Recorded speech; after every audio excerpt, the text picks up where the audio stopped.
Dehado na si Duterte sa ICC. Ha? Ano na, kitang-kita naman eh. Kitang-kita ang ebidensya. Si Harry Roque, inamin na. Sabi ni Harry Roque, yung sinabi ni Elizabeth Zimmerman, unang asawa ni Duterte, mother nila Sara at Pulong at Baste, na sobrang payat ng Duterte. Sabi ni Roque, ano na yan, kumbaga desperado na, nawawala na ng pag-asa ang Tatay Digong nila. Tawag nila kay Digong, Tatay Digong. Sabi ni Harry Roque, nawawala na ng pag-asa si Tatay Digong, naunawaan ko yan. Tapos sabi ni Roque, kahit kasi sa ICC, wala na tayong pag-asa dyan. Sabi ni Roque, wala na daw pag-asa. Ayaw niya lang daw magkomentaryo kay Kaufman kasi hindi sila magkasundo niyan. Inamin mismo ni Harry Roque, nawawala na sila ng pag-asa. Makikita naman sa ICC, sunod-sunod ang pagkatalo nila. Kahit si Kaufman, windang na. Hindi na yata alam ni Kaufman kung anong gagawin eh. Lahat na ng motions niya, ginawa niya na. Pero lahat naman nare-reject, nadi-deny. Pero siyempre, gagawin ni Kaufman, sige lang yan kasi ang taas ng bayad niyan. Kitang-kita na dihadong-dihado na si Duterte sa ICC. Kung pinakahuli niyan, mga kabunyog, mga kababayan, imagine ninyo, lahat ng judges ng ICC, in lahat, yung motion, yung request ni Kaufman na ma-disqualify yung dalawang judges, si Judge Ganso at si Judge Liera, hindi grinant o pinagbigyan ng ICC. At pag sinabi nating ICC, yung plenary of judges, yung lahat ng judges na nag-decide, 18 lahat yun. As in lahat sila bumoto na wag i-disqualify yung dalawa. Hindi pwede. Wrong, sabi ng ICC judges, wrong, untenable, and dilatory. Yun. Ganun kalinaw. Ang matindi dyan kasi wala man lang kahit isa na kumampi kay Kaufman. Wala man lang kahit isa. As in wala talaga. Imagine niyo yan. Sige nga, sabihin niyo sa akin, anong motion ni Kaufman ang nanalo na siya sa ICC? Wala pa, di ba, kahit isa? Laging talo eh. Laging talo. Ngayon, sinabi ni Roque, inamin mismo ni Roque, na kaya namamayat si Duterte. Sabi ni Zimmerman kasi namamayat na talaga, sobrang payat. Sabi ni Roque, naiintindihan niya daw kung bakit ito sobrang payat na depressed ng masyado si Duterte at nawawala na ito ng pag-asa sa ICC. Yun.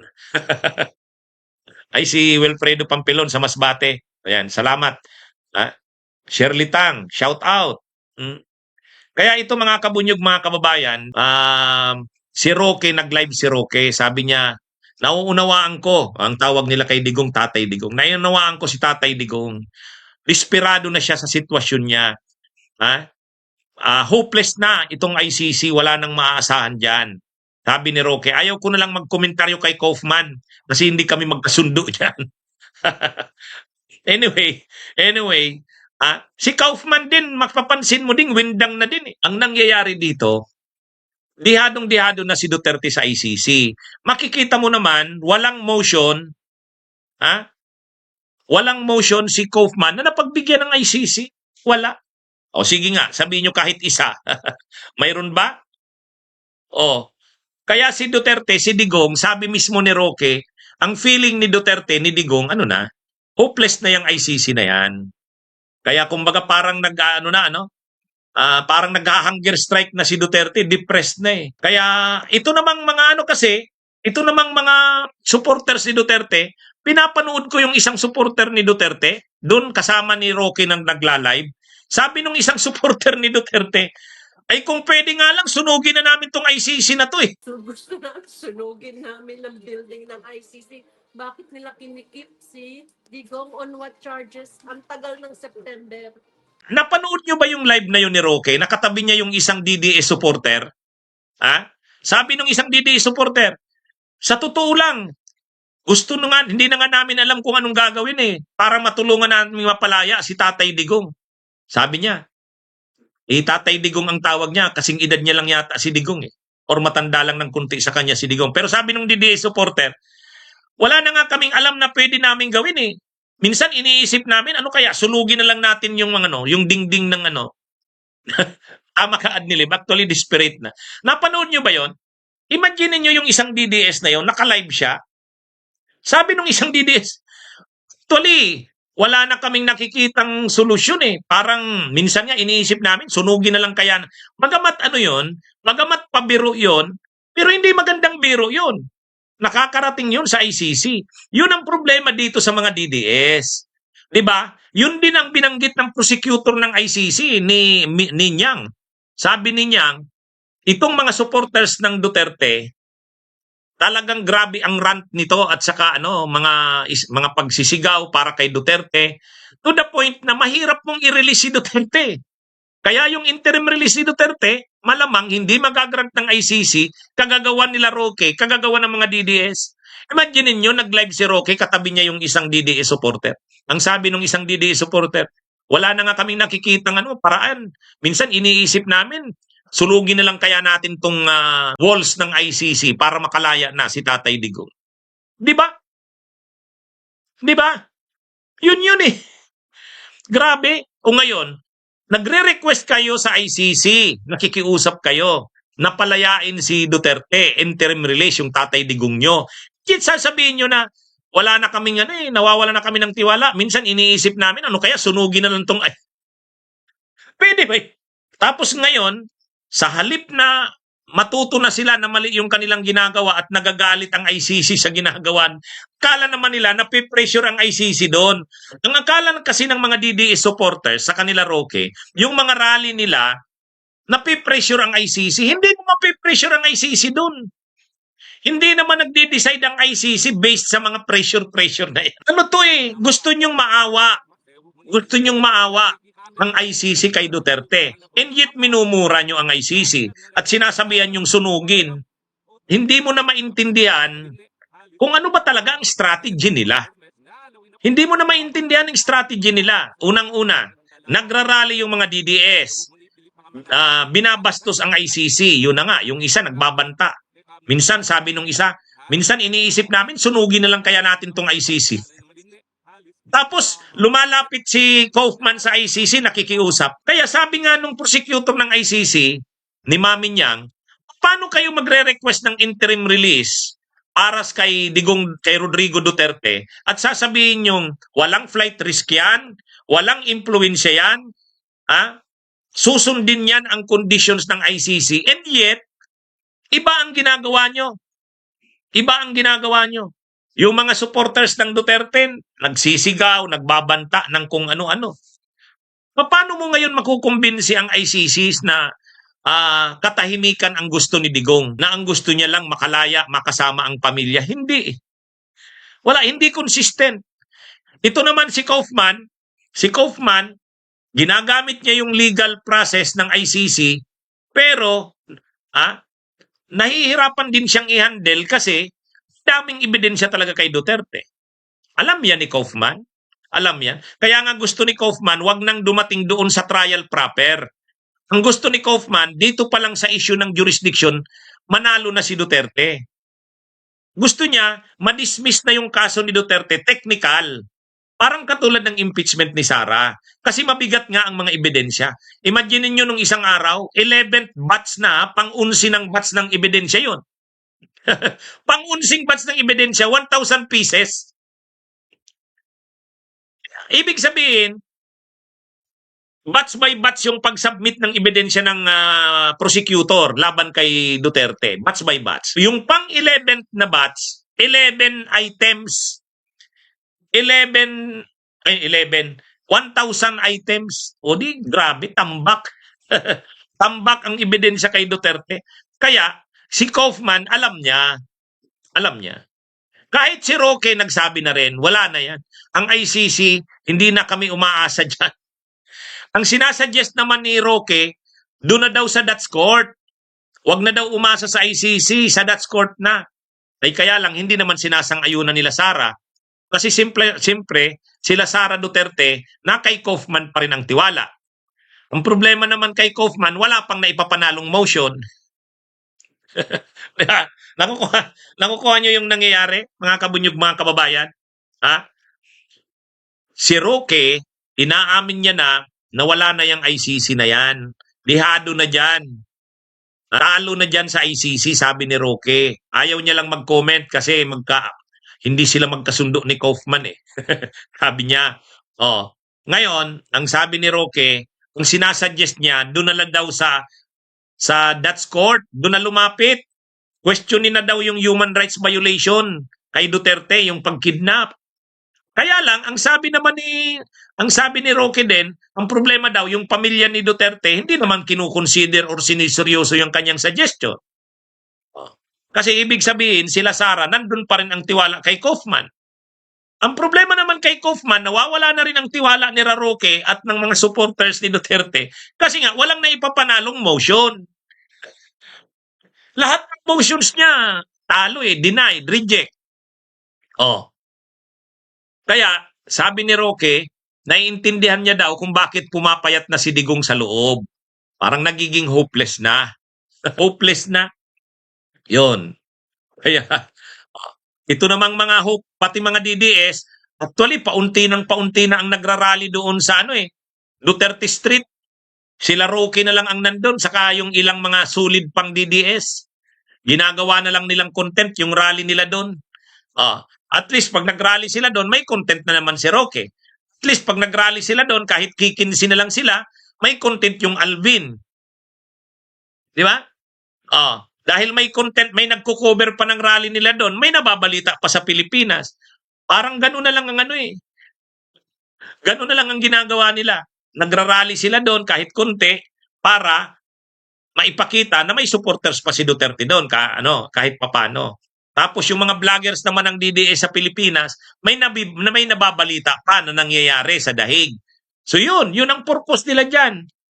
Kaya lang, wala na. Hindi na nila alam kung anong gagawin. Si Kaufman, talo lagi sa motion niya. Si Roque, nagsasuggest, that's court na. Hindi naman sinusuportahan ng pamilya. Yung mga DDS supporters doon, hopeless na din sila. Sabi, sunugin na lang kaya natin ang ICC. Ay di lalong galit ang ICC sa kanila niyan. Di ba? Yan mga kabunyog, mga kababayan. Kahit yung pamilya ni Duterte, hati na rin. Nung unang inaresto si Duterte, nagkaisa pa ang pamilya niya. Magkakasama sila Hanilet, sila Kitty Duterte, sila Sara. Parang na-unify. Na-unify yung pamilya ni Duterte nang maaresto siya Pero pagkalipas ng ilang buwan, halos ngayon magwa 100 days na lampas na. Lampas na ng 100 days, nag-aaway-away na. Hindi na makita si Hanilet Abansinya kung nandun na ngayon si Zimmerman. Si Hanilet gusto nang ibenta yung bahay nila Duterte. Ayaw naman nila Sara. Yan. Magulo na. Kaya si Digong siguro napoprostrate na ng mga nangyayari. Nadidepress na. Lalo pat parang ang mga motion ni Kaufman wala ring nangyayari. Yung interim release na akala mo okay na, wala pala. Wala. Di ba? Di ba? Uubusin daw ni Kaufman yung pera ni Duterte, sabi ni Jeff Bartolome. Ang gastos ng Duterte, sobra. Tingnan nyo 150 million, kay Kaufman lang yon. Yung iba pang mga abogado, si Dove Jacobs, ay 5 yung miyembro ng legal team. Ewan ko kung 150 million sa buong team na yon. Baka kay Kaufman lang yon. Pangalawa, si Sara mismo, yung impeachment niya, ang laki rin ng gastos niya dyan sa mga abogado dyan. 16 na lawyers yan. Fortune, Narbasa, Salazar. Ang mahal-mahal ng bayad dyan. Kaya, anyway, ang dami naman nilang pera. Alam naman natin, napakaraming pera niya ng mga Duterte. Kaya lang, nababawasan. Alam nyo, ang gusto ng politiko, kapag marami siyang pera, kung saan yan galing, halimbawa lang, actually, hindi dapat halimbawa. Di ba Kabunyog Jo? Ang daming pera ni Sara, ang daming pera ni Digong. Pero sa gastos nilang ito, tatambukan sila niyan. Pag lumabas pa yung mga decisions sa kaso ni Pulong, another na naman na kaso yan. Pag lumabas pa yung desisyon sa kaso ni Manscarpio, asawa ni Sara, another na naman ang mga kaso yan. Magagastusan sila ng magagastusan sa legal defense nila. Ang yayaman dito, yung mga abogado. Diba? Ang yayaman dito ng sobra ang mga abogado. Oh, si Kaufman, ang yaman-yaman na niyan. Kung bawat buwan, 150 million 150 million pesos. Sa pesos na kasi yun eh. Converted na. Siguro iniisip din ni Digong yun. Isa pa siguro sa nakakapagpapayat kay Digong yun. Kinikwenta niya yung nababawas doon sa kanyang mga nakatagong yaman. Di ba? Nababawasan ka, 150 million a month. Kay Kaufman lang.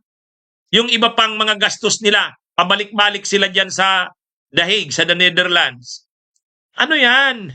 Tapos dito sa Pilipinas, yung impeachment ni Duterte, ang laki ng bayad niya dyan sa mga abogado niya na yan, 16 lawyers. Fortune, Narbasa, Salazar, mahal ang bayad. Ha?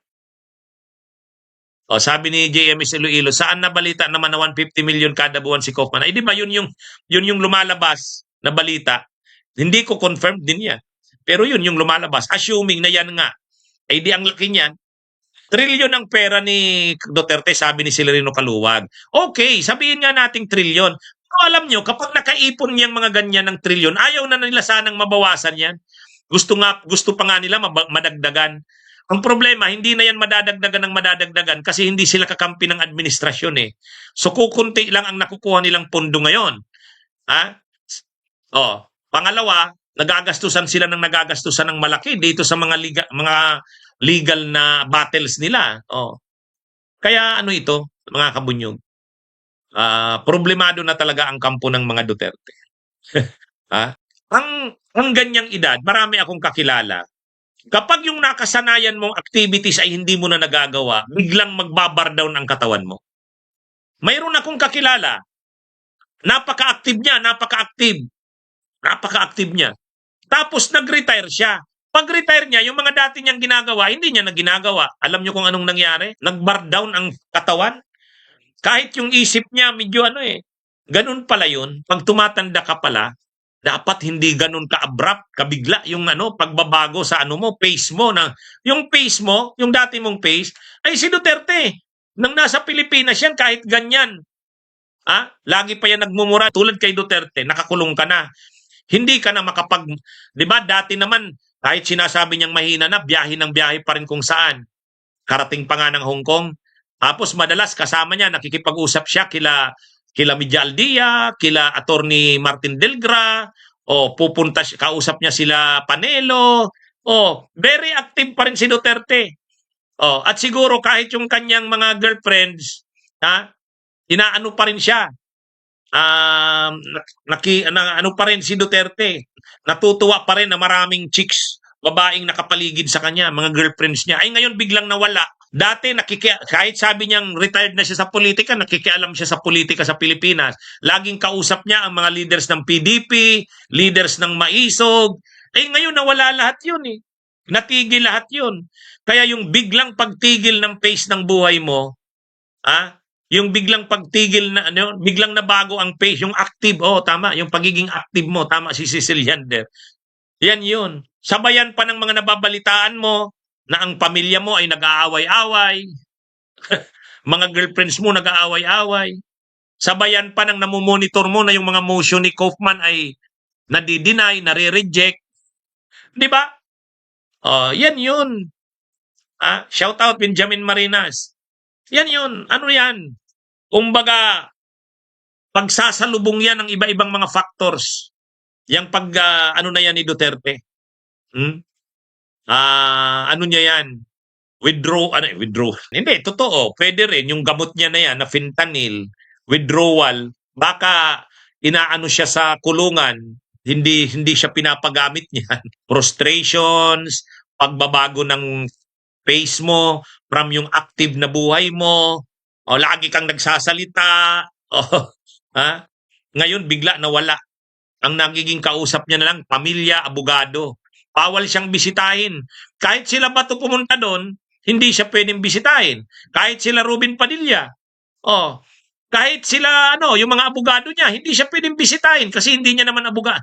Si E.S. Bersamin, hindi si E.S. Bersamin, E.S. Aldia, si Attorney Martin Delgra, si Panelo nga, hindi naman makakapasok doon. Kasi bawal naman, hindi naman, kahit abogado si Panelo, hindi naman siya part ng legal team. Kaya ayun ang mga hinahanap ni Duterte. Alam nyo, pag tumanda ka na, gusto mo, kausap mo yung mga kaibigan mo. O sige, kwentuhan kayo. O, di ba? Ngayon wala. Sinong kakwentuhan niya? Pamilya niya at saka abogado. Yun lang ang pwedeng dumalaw sa kanya. Yun lang ang pwedeng dumalaw sa kanya. Yung dating yung dating active na buhay mo, bigla ngayon, na-restrict ka ng kulungan. Nandun ka na lang sa kulungan. Kung dati, siyempre may mga driver siya, may mga alalay siya, nakakabiyahe pa rin si Duterte. Pupunta siya ng hotel, ng restaurant, imi-meeting yung mga imi-meeting yung mga politiko na nakalinya sa kanya. Napapaligiran pa rin siya ng mga girlfriends niya, kung sinong gusto niyang i-meet na girlfriend niya. Ngayon, wala lahat yan eh. Wala lahat yan. Oh, tapos namomonitor niya pa, parang wala na yatang pag-asang makalaya siya. Siguro iniisip ni Duterte, dito na yata ako mamamatay. Tanggapin ko na itong destiny ko. Hindi. Ano yun eh? Oh, sa totoo lang, mag-iiba na pag tumigil ang activities. Oo, tama. Ganyan yung kakilala ko.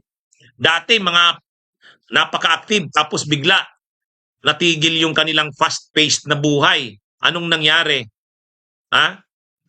Ano na? Nagiging ulyani na, ang dami nang nakakalimutan. Tapos yung katawan, parang ang dami nang sumasakit sa katawan. Pero dati, napaka-active niyan. Yung sudden, yung abrupt na pagbabago ng pace mo. Di ba? Oh, yan ang Oh, sabi ni Panda Baby, ang maganda ring nangyari dyan, attorney, sa pagkakakulong ni Duterte, nagkabalikan sila ng legal wife niya. Oo nga, medyo si Zimmerman pa. Sa bandang uli, yung legal wife niya pa rin, yung mother nila Sara, ang nag-aalaga kay Duterte. Oo nga, no? Ganda ng observation mo, ha? Panda Baby. Kaya mga kabunyog, mga kababayan, yan ang naano ko dyan. Ha? Yan ang napapansin natin dyan. Okay. Magandang araw sa inyong lahat. Mabuhay po tayo, mga kabunyog, mga kababayan. Bunyog, bunyog, halikan na kasama ka. Bunyog, kapag buklod ay may pag-asa. Luzon, Visayas, Mindanao, isa ang pananaw. Sa bagong Pilipinas ang bunyog isisigaw. Bunyog.